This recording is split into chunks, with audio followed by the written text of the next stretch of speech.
Hey traders, this is Ron Haight. Happy Sunday. Hope you guys are having a great weekend. As always, everything in this presentation is for educational purposes only.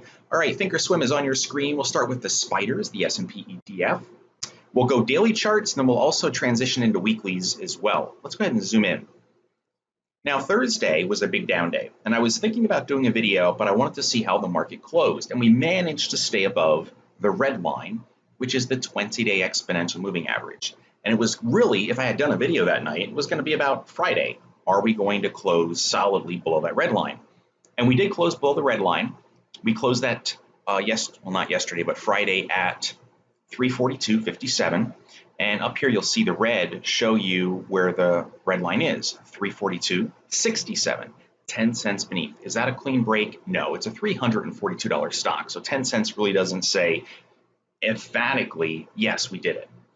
But it's on the watch now for this week. So the next trading day is going to be Tuesday here in the US due to Labor Day on Monday. If we get another down close, that will be a clean breach of that key short-term moving average, which is about a month's worth of data. It's really nice for swing trading. Now, the target, if we get more of a down day on Tuesday, or if it's Wednesday, would be the orange line. That is the institutional line in the sand. I've been telling you guys to keep an eye out for that. If we do break this one, that's the next one. Bulls lose that one on a closing basis. Bears get the edge. So definitely yellow flag walking into this week. I did have a question on the volume. It is back-to-back massive volume days. Correct. However, the difference on Friday is we finished way off those lows. If we had actually finished down there with that kind of volume, the title would be more like, major yellow flag, major sentiment shift, because now they're selling into the weekend and a holiday weekend. They're getting the bulls, they are getting more scared. Didn't exactly happen, did it? They actually bought into the close, which is the opposite of showing weakness. So yeah, we were still down, but the SPY was only down 0.82%. It wasn't even down 1% on Friday. So it just, we want to keep an eye on it. This is typically a good time for the markets to have a pullback, because if I take you from SPY and I actually jump right to Apple, how goes Apple? So goes the market. We'll look at Apple. We had bearish engulfing on Wednesday. Again, that would have been a great opportunity to do a video and say, hey, Apple bearish engulfing, but it's all about the follow through. Thursday, we had the down day. It's like, oh my goodness, Apple's down 2 days in a row. But when you compare the volume, in fact, let me grab a 3-month chart here. Look at the volume on Apple the last 3 days, right? And then we look at the volume on the spiders. The SPY, big 2 days of selling volume. Well, how about Apple? Big bars, but not compared to previous days. So the selling pressure was not as intense on Apple as it was in the S&P. And on Friday, Apple actually stayed above the red line. Now, intraday, it was almost down at the orange, which would have been huge. I was doing a members webinar at Financial, and we were talking about it, and I'm like, you know what? I don't know where we're going to finish, but if we end up finishing at the lows, this is going to be bad. We're probably going to rally, or we're going to go down. Usually, you don't stay where we are in the middle of the trading day, and that's what happened. We ended up getting this big rally, which is why it's, again, one more time, I say this a lot, it's all about the close, especially on days leading into a weekend like Friday would be and the holiday weekend. Are we seeing that sentiment shift? In Apple, they used it as a buying opportunity and said, yeah, I don't think so. And it pushed it right back up and it goes green. It was only 8 cents, but this thing was down Friday. What were the lows? It was 110. Yeah, 110.89. Finished $10 off those lows. Apple walking into this week, still technically bullish. Okay, so Apple's still holding up. That means the markets in general are going to hold up, which we saw with the S&P. It was not a complete breakdown. Let's go to the Dow. Well, it's still holding its red line. The Dow is still bullish on the daily chart via the diamonds. We take a look at the Qs. There's your big 2 volume bars, just like the spiders. They did close below the red line. Now, the red line was 284.11. We're at 283.58. It's not a full buck, but it's enough. The Qs have broken the red line. If I was swing trading the Qs from an educational perspective, this would result in a stop out at the end of the day. Yeah, there was this huge rally off the lows, but that's more of a fracture than, 10 whole cents on the S&P. Then if we go to the IWM, they actually dipped below. They were the first one to put their foot in the water below that institutional line, and it led to buying. But they did not get back above the red. So if we had to compare the spiders, diamonds, Qs, and now the Russell 2000 ETF, the IWM is the weakest. right now and how it's acting. All right, now let's do weeklies. Those were dailies. So the next thing I want to do is let's see how the weeklies are performing. And we don't, what was that close? 157.12, 157.19. We did barely, get weekly bearish engulfing on the IWM, but because the 20 period in red and the 50 period in orange are pretty much going to kiss here in the next week or two, that's really the key. We break below there, and then IWM will go on a sell. Well, that's just those guys. Let's take a look at the Qs on a weekly basis. The Qs, we closed the previous week, 292.53. We opened 293, what is that, 16? So not quite. Actually, yes, it is. The close, yes, we did. That is bearish engulfing. But one candle, even on a weekly basis, doesn't automatically create a new trend. That's more of a high wave doji. Yes, it's at all-time highs, but that isn't necessarily horribly bearish, but it also isn't wonderfully bullish. It's one of those in between. It's showing there was a lot of back and forth action, distribution, if you will, people trying to figure out what they want to do. Now, volume on a weekly basis definitely did pick up. It's been the highest volume since the March crash, interestingly enough, but zero technical damage has been done.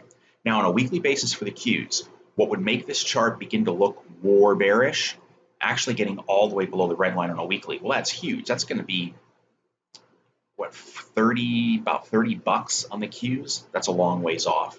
So what you would want to do to really watch if the Qs are breaking down, I would go back to a daily, zoom in and say, all right, watch that 50-day. If the dailies close below 50-day, that is a huge red marker. The bulls lose their edge on that daily chart. And then I wouldn't even wait for the weeklies at that point if I was bearish from a directional perspective. When you look at the market, technically, that breach of the 50-day, that is the quote sell signal. So you can practice that on paper. All right, now let's go back to weeklies on the diamonds. All right, daily, 3-year weeklies. All right, what do we got here on the diamonds? Not bearish engulfing. And we have the 20 and 50 right together. That's what the Dow would need to break for this thing to turn bearish in the weeklies. Let's take a look at the spiders. Again, high wave type doji, that is not bearish engulfing. Immediate target would be the 20 period. But this is still an uptrend. So the weeklies on the SPY, diamonds, and Qs, really not helpful yet. So maybe next week will be a little different. Probably not, though, unless we get a big sell-off. I would go back to the dailies. In summary, stick with them. Immediate targets, again, on the spiders, we get a little bit lower. Then the 50 days would be the technical odds-on target, if you will. That's when the edge, we start getting below that red line. The probabilities start rising as that being the target. Again, purely technical, we'll see what happens. Now, if we get a massive down day or something crazy happens this week, I will be out with another video if I can get it together. All right, so there you have it. Caution is the word of the week for the majors. We're starting to see that bulls starting to show signs they're losing control.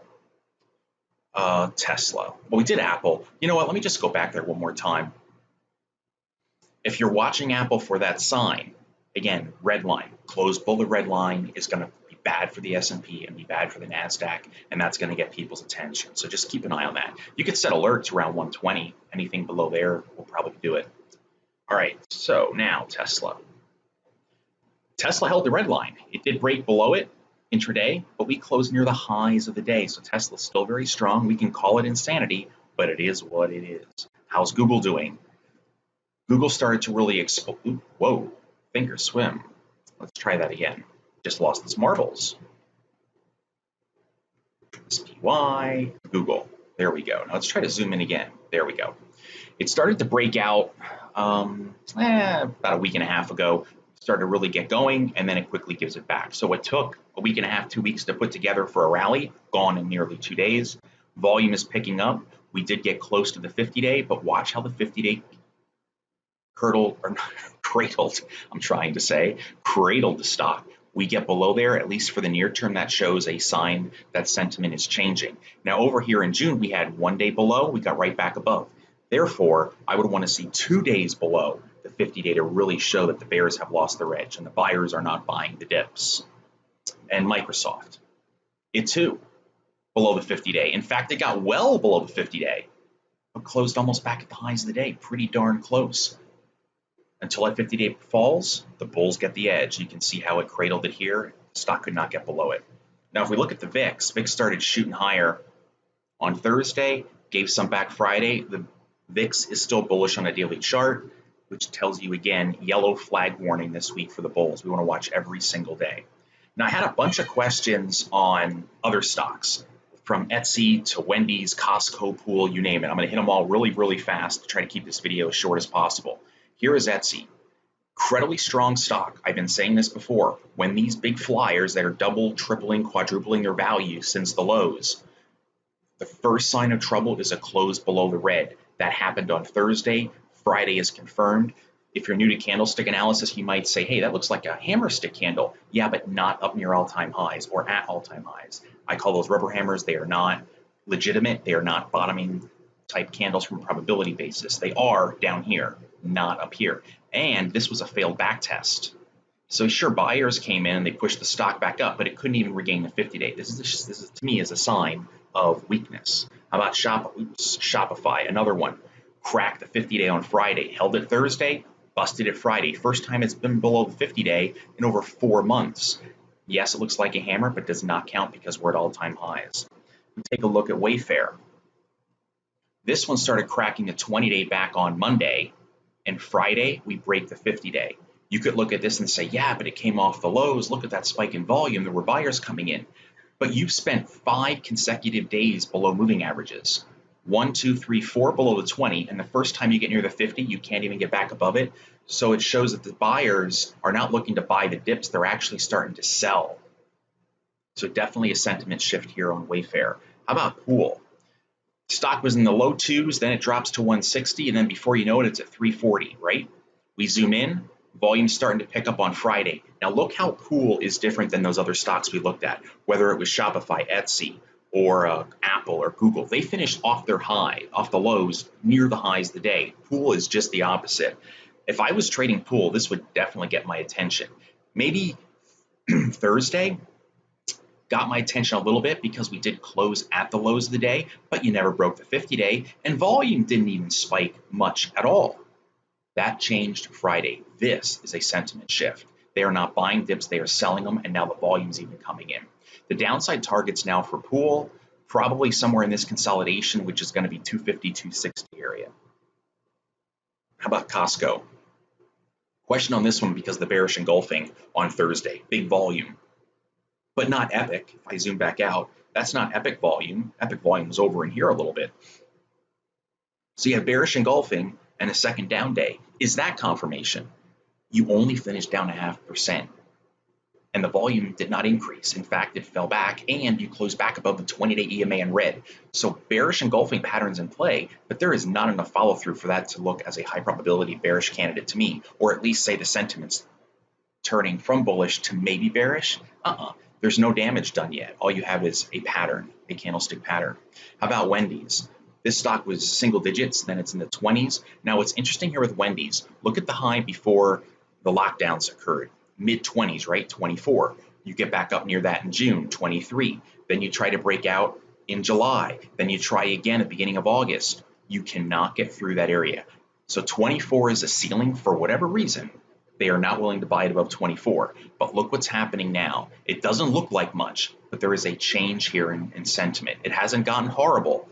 But look, we come up, we test a 50-day, we bounce. We test a 50-day in orange, we bounce. We test, we bounce. Now we lose the 50-day. Let's zoom in. What can't we stay above? Once we lose the 50-day, we try to get above it, and now the 20-day EMA in red's above us too. We cannot stay above that moving average. In fact, only one day did we get really back above it. Well, I guess one day. Since we got below the 50, one day above, and look how it came off those highs. That's that wick up there. And now we're spending time below.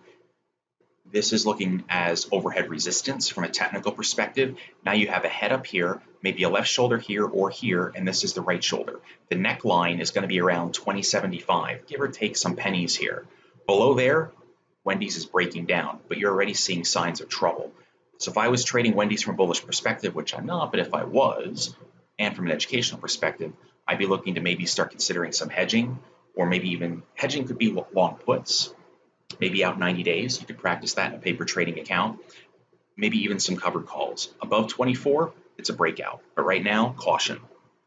All right, Dollar General. I get asked that a lot, And it's a great question. What makes you say or see it looks like the shift is happening? We're seeing a lot of that in tonight's video. All right, here's DG, Dollar General.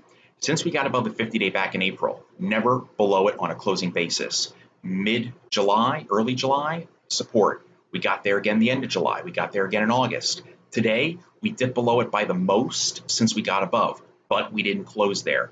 So if I'm trading Dollar General, I'd watch that 50-day like a hawk. You could put alerts in around 193, 194. We close below, then the bulls are losing their edge on DG2. Notice how we're seeing that more and more? Now, Home Depot lows. Stocks have been rock stars. People stuck at home. They're spending money instead of on the plane tickets, on the cruises, on whatever, traveling, they're just spending it on their home.